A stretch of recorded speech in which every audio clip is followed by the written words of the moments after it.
We want to build a championship culture. We want to move forward and win divisions, win championships, and that's my goal here. Make everybody around us better and just move forward with a championship mentality. At the end of the day, this kind of comes down to winning, and we felt like this was a great fit for me and my family. So looking forward to this opportunity to get on the field and chase this championship. I've played over 1,000 big league games and I have 0 playoff wins. Cool, like I've made money, I've hit homers, I've played on TV, but I haven't won no games that matter. You know what I'm saying? So I would like to do that. Story, Correa, Castellanos, lots of guys getting paid, lots of guys who bring the thunder. Adnan Burke, Bill Ripken, we continue here on Hot Stove. Great guests so far. We continue with Anthony Castro-Vance, who's going to break down some of these off-season surprises. We're just 2 weeks away now from opening day, Anthony, so it's a good time to kind of look back and recap exactly what's happened. For you, beginning with Max Scherzer, what's the surprise? Not that he went to the Mets, but something with his contract, right? Yeah, I mean, just the sheer number. In terms of average annual value. As you said, I mean, I guess you could have circled the Mets as a big spender in this winter market. And, when you think about the creature comforts for Scherzer, training so close to home down there, on the Treasure Coast of Florida, that all makes sense. But, man, $43.3 million. We knew he'd get a relatively shorter-term deal just because of his age and the innings, and we knew it would be a high number. But that number was pretty staggering, just absolutely blew away Gerrit Cole's previous record of $36 million. And also, to put it in perspective, $43.3 million, a rare first printing of the U.S. Constitution, just 10 days after Scherzer signed his contract, went for $43.2 million at auction. So Scherzer outdid our Constitution. He's probably had a better few years than our Constitution, but I think that was that kind of showed you, how he's valued in our industry. No question. And the fact that he can opt out for 2023 is crazy, too. Right. Yeah. Anthony, what about Freddie absolutely. Freeman? Freddie Freeman's, that could be probably his biggest shock that went through. When I sit there and I've always imagined what Freddie Freeman was going to look like in a different uni. And I'm not saying it doesn't look semi-normal, but I just thought he was always going to be wearing that Braves uni. Yeah, I think all of us did at the conclusion of that World Series. If you guys remember that bus speeding through the parade route in downtown Atlanta, we thought they were rushing Freddie Freeman to a press conference announcing the extension, but it did not come to pass. I guess all things are relative because once we got into the lockout and things, dragged on, it became more and more a stronger possibility that Freddie Freeman would leave the Braves. But even the way that went down, the Matt Olson contract, the announcement of that took everybody off guard, I think Freeman included, and so quickly signing Olson to that extension, which I think was important for the Braves from a PR perspective, quite frankly. So, it's always tough when a franchise face leaves like that. At least he went out on the absolute highest of high notes. His last at-bat's a home run in the World Series clincher. That's pretty cool.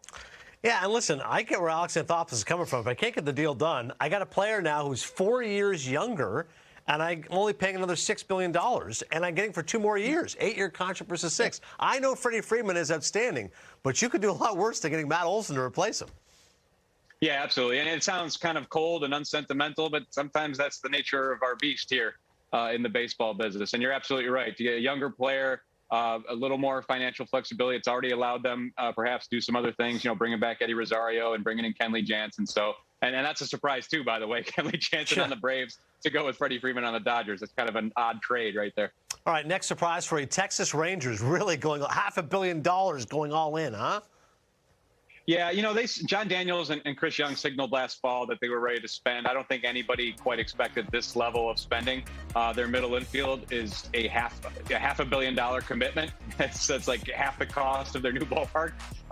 And it's a risk. There's no doubt about it. Of course, Seager's injury history and Marcus Semien being a 31-year-old second baseman. But, you got to love the look of that lineup compared to what it was at the end of last year. They also, of course, go out and get Mitch Garver, who could be a big bat for them from the catching spot. So you got to applaud a team like that. 102 losses, and they're going for it. Now, this team's actually made some really wily free agent deals in recent years. Mike Minor, Lance Lynn, that company there. But there was nothing under the radar about the way they went about it this year up the middle infield. Yeah, sometimes you go big or go home. The biggest one for me, shocker, Correa to the Twins. I mean, I did a double take. This can't be right. I mean, there's so many other teams that they're going to sign Carlos Correa. But no, 3 years, 105.3, opt-outs after the first two. I get his thinking, Anthony. Listen, if I didn't get the money I wanted, right? I wanted the Seager-type money, fine. I'll play a year, I'll ball out, then I'll go back on the free agent market. If not, well, I'll stay for another year. I'm still getting $35 million a year, a record AAV for an infielder. Still surprising to me, though. You?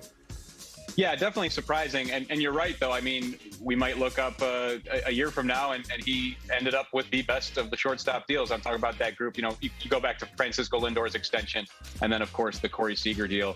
Correa might end up topping them both. He'll go into next winter, I believe, still the youngest shortstop. You know, with his pedigree, and if he has a healthy, productive year like we know he's capable of having, he can opt out of that Twins deal and be in a great spot. But yeah, most of us had the good sense to be asleep when this deal was first broken, you know, late Saturday night, early Sunday morning. And for those of us with young kids, you know, dragged out of bed at 6:30 in the morning to open up the Twitterverse and see that deal was done was absolutely staggering. So good on the Twins and good for Correa. And the Twins, by the way, if this doesn't work out for them, if they don't surge up the standings like they hope with Correa and he's having a good year, that's a huge midseason trade chip for them. So I think it could end up working out for both. Yeah, it's a good point. It doesn't have to wait till the opt-out. If they want to trade him mid-season, they can do that as well. Carlos Correa, obviously, going to be a good fit there at the Minnesota Twins. They certainly hope so. Anthony Castro, Vince, MLB.com. Appreciate the insight, man. We'll talk soon. All right, guys. Thanks for having me. Thanks, Anthony. Keep Hot Stove rolling on right now as the guests have been fast and furious. Former pitcher Brent Suter joining us next. Talk to him what's going on now with life after baseball when we come back. Maybe have I been hanging around with too many ex-major league players? Like, what am I wrong on that? Because I saw too many empty at-bats, Joe. And look, maybe I'm basing. I saw more Yankee baseball than Texas Ranger baseball before that. I believe the WAR numbers. I believe the defensive metrics. But, wow, I didn't see a lot of great competitive at-bats when he was striking out. No, he really, really got down on himself with the Yankees last year, right? I mean, yeah, and I imagine being around a lot of major leaguers, that 160 batting average he had in New York is not going to stand out. But he does a lot of things well. So that's the hope, that he is going to hit you 35 to 40 home runs. He's going to play Gold Glove defense. He's a good base runner. He's a very smart player. So he does a lot of things, and you hope that what you can do is overcome. He's never going to hit for a high average. I mean, you're just hoping he puts the ball in play enough times to get that average over 200 maybe. He walks a little bit, and he does everything else. But again, this list is filled with guys that terrific players, but they have real flaws in their game. Now, Joe, believe me, maybe I should stop watching games completely and be a better analyst. That might happen. Hey, Andrew Benintendi, give me some. I'm glad you found space for someone a little different. Give me something on Benintendi. What I like about Benintendi is he does a lot of things, right? I mean, he's a fantastic defensive player. He won the Gold Glove last year. He hits for a decent average. He can walk a little bit more. He didn't walk that much. A little bit of power. Probably they could use more of that. But he kind of does a lot of things well. I like guys like that. He's not Alex Gordon, but he's kind of in that mold of Alex Gordon, who was a very, very good player for the Royals for a long time. He's got to improve some things, but he was a pretty good player last year. I like that. Right, I like that. And there's things we don't understand about what, when you do a lot of little things well, you end up being great, not just good. So Christian Yelich is the wild card. So you have him right in the middle of the pack. This guy was a great player. So you're still hopeful to have him. You have him in the middle of your pack. I literally put him at number 5 with the hopes that it makes me look bad and he's number 1 next year. I mean, he was not just a great player. He was there with Trout and the rest is, at the very, very top of the game. And the thing that makes it so tough with him is it's puzzling. I don't think we can explain it. He had the bad year during the COVID year, and okay, it was a short season. Maybe he was hurt, but he really struggled. He slugged 370 last year. I mean, that's just, I don't know what the heck happened. So big hopes for him. He seems he's a great guy, and he was a truly, truly fantastic player, and obviously want that to happen again. Great stuff there from Joe Posnanski and Brian Kenny. You'll see more of that later on tonight. The Chicago White Sox made some celebrated moves a season ago, and that paid dividends on the mound all the way to an AL Central title. Liam Hendricks, arguably the best closer in the game. Tim Anderson, so many stars right now on the South Side. And, of course, they're led by the Hall of Fame manager, Tony La Russa. A pleasure to bring him in right now here on Hot Stove. Tony, you're here with Bill Ripken and Adnan Virk. Good to see you. How's camp going so far? I can't compliment our guys enough. They came actually in better shape than we expected, so they obviously did a lot of serious work. And every day, these guys, they like to be together, and they like to practice, they like to play. I mean, it's an ideal place. Isn't that half the battle, Tony, when you got guys that come into camp and you don't have to worry about motivating them? I've always thought that if you had to motivate or you had to bring in somebody to motivate the players to play, you might not have the right players. I can't agree with you. I think it's more than just half. It's not being, you know how I feel about the family. It's like the Ripken mentality. I mean, these guys, they know they have to work. They need to work together. And then you compete. They like to compete. So the coaches and I just, we try to tweak them here and there just to, keep on the road, maybe stay out of the ditch. But it's a great group to be around. Now, you've been around long enough to see a couple different work stoppages and short of time kind of scenarios like this. But when you're in this situation right now and you know opening day's right around the corner, are you guarded against anything on trying to push people too fast right now? That's a great question, because that's the issue we're all facing. I mean, all 30 teams, all 30 staffs, every player. And, I think we just try to make it individual. See where each guy is. Some guys you can push them because opening day is soon. Some guys you just got to slow play it. And what you don't want to do is you don't want to get into a long season and have gone the wrong direction. Push a guy that shouldn't have been pushed and he gets hurt. And also get in the way of somebody that could have been more ready. So it's just individual. We call it observational analytics. We just watch them and try to understand. I want to talk about the back end of that bullpen, Tony, because Liam Hendricks is one of the best closers in the game. It's him and Josh Hader, arguably 1A, 1B. And he seems remarkably uncomplicated. Whenever we've spoken to him, maybe it's because he's Australian, just his style, but just goes up there and gears it up, and that four-seamer is as good as it gets. What is it about Liam that you think makes him so successful? Well, he's got tremendous talent, but I think heart, guts, smart. He literally was the same every day. And I use a couple examples when I talk about Liam to guys that people that I talk to, and that is, closers generally, if you don't, sometimes not a safe situation, they just don't get themselves as ready, and you got to be careful bringing them in with a 4 or 5 run lead sometimes. Not Liam. And at times we used him in the 8th inning, and you had to extend him.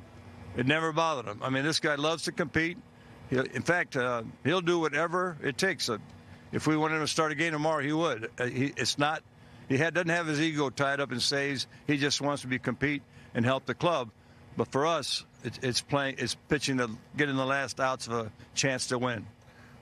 Tony, a lot was made when you joined the White Sox and came back that maybe the game is a little bit different. How is Tony La Russa going to handle the personalities of this Chicago White Sox team? And I go back and think of you wearing the green and gold out in Oakland, because I'm pretty sure you dealt with a few personalities out in Oakland back in the day, yes? That was the one part, Billy, that, I know there were a lot of serious and honest questions about coming back. But being away from the game was not one of them, because I was upstairs the whole time in different places.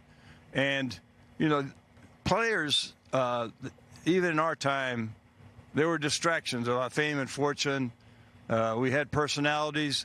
So it really is just, you want to understand, not coach aggressiveness out of them. And you want them to be themselves. At the same time, respect the game and the competition. But you're right. Dave Henderson, Ricky Henderson, Dave Parker, those guys in Oakland, they were personalities, but they could compete, and they loved to be part of a team, and that's what this club has. A lot of guys like Timmy and Abreu, our whole roster. I don't want to leave anybody out. Pitching staff, they have personality, they have ego, but it's all tied up in how we compete, and see how we're going to stack up in the Central, because everybody's improved. Since Rep brought those teams up, I'm going to need a Mike Gallego story because he was always my favorite little guy out there. Give me a story about Gag, Skip. You don't want me to tell the one that he tells everybody, do you? Yeah. It was he loves his story. We were playing Yankee Stadium, and left-hand starter, so I put him in the lineup. And also Carney at the last minute couldn't go, so he had already half digested his hot dog before the game, and about 15 minutes into it, hey, you're playing third and you're hitting ninth. So as it turns out, we worked over the starting pitcher. Bases were loaded with 1 out. We got 5 runs on the board, and they bring in a reliever. And I call him over, and he thinks I'm going to talk to him about the reliever, and I tell him that Tony Phillips is pinch hitting for him. And he said, what? I'm embarrassed. There are things that I've done that I think back to, why did you do that? That's one of them. That's pretty good. At least he can tell that story now with a smile as well. As far as the actual talent of the team, again, go back to the pitching. Lucas Giolito's a guy, could win a Cy Young, Tony. How good is his stuff? He's a complete pitcher. He pitched the day before yesterday very effectively against Milwaukee. He's actually put on some strength and some weight, and he's 4 pitches. I mean, he can throw anything, of any one of the 4, any count. He's a handful, very competitive. He's a true top of the rotation guy. He and Lance, they love the top of the rotation and the responsibility. And he's geared for a big year. And we just need to play good behind him. Can't wait to see what happens up there on the South Side. I know the fans are fired up after a 93-win season a year ago. Central Division champions. Here's hoping you guys repeat. Appreciate the time, Skip. Tony La Russa, thanks for the time. Thanks, Tony. Enjoyed it. Thank you. All right, Thanks. Alana Rizzo and Kevin Millar will be at White Sox camps.